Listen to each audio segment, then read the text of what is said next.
pretentious ponderings.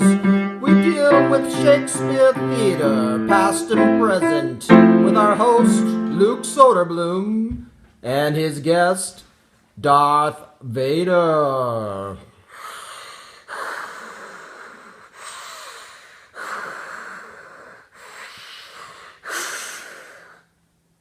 Well, that is an interesting point you bring up, Doc. But it is clearly stated in that Macbeth chose to go over to the dark side. In the scene with Hecate and the three witches, Macbeth has choice. They say he made the wrong decisions, implying that he has decisions to make in the first place. Hello. And today on Peely Pretentious Ponderings, we're going to talk about what Shakespeare was in the 1600s and what it is now. Nowadays, Shakespeare is seen as a classic, and tickets to a performance cost a lot of money. Theater is seen as one of the most refined arts, and some even call Shakespeare boring. Nowadays, it seems very highbrow, but in Shakespearean times, things were much different. First, they didn't have technology, so they couldn't use colored lights or fake smoke. They had to use real cannons, and they had to lower people from the roof using cables. Another difference is that all the actors were guys, and the women were played by boys, because it was illegal for women to act. Because that rule makes sense. Second, the theater build was different. It had pointer, please. Thank you, Darth. It had an open roof and a trapdoor in the floor. You could pay 1 English penny to stand in the pit, but you might get rained on. If you wanted better, less crowded seating with a roof, you'd have to pay 2 English pennies to have a crown, depending on where the seat was. If you wanted to show your status and get close to the action, you could pay a ridiculous amount of money to sit on the stage.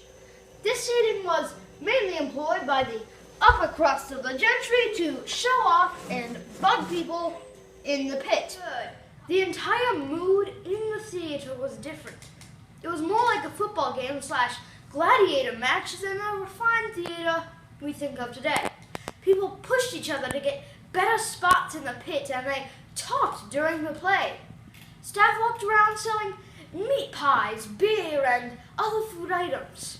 There were pickpockets, prostitutes, and other unsavory folk making money in the pit. If it was a new play, people would bet on how it would turn out. I bet you half a crown that Macbeth dies by Act 4. Deal. Fourth and final, people wanted it banned. Not just Shakespeare, but theater in general. The Puritan Church blamed the rising crime rates on theater because it glorified violence.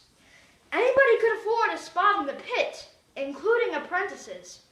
Bosses claimed that the theater was distracting apprentices. What does this remind you of?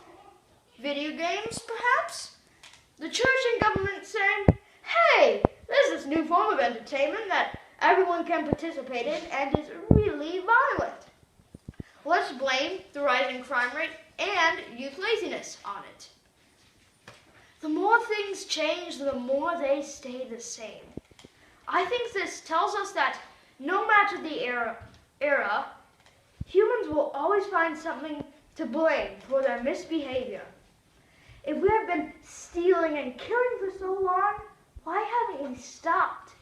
Is it just human nature to cut down others to improve ourselves? Who knows?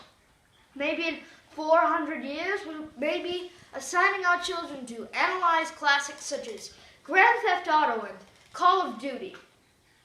I'm going to end this video by leaving you to think about this and to think about subscribing.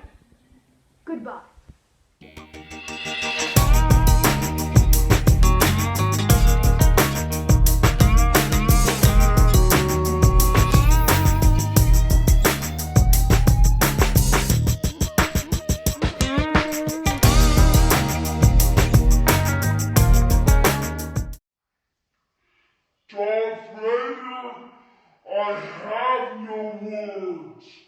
My voice is in my lightsaber.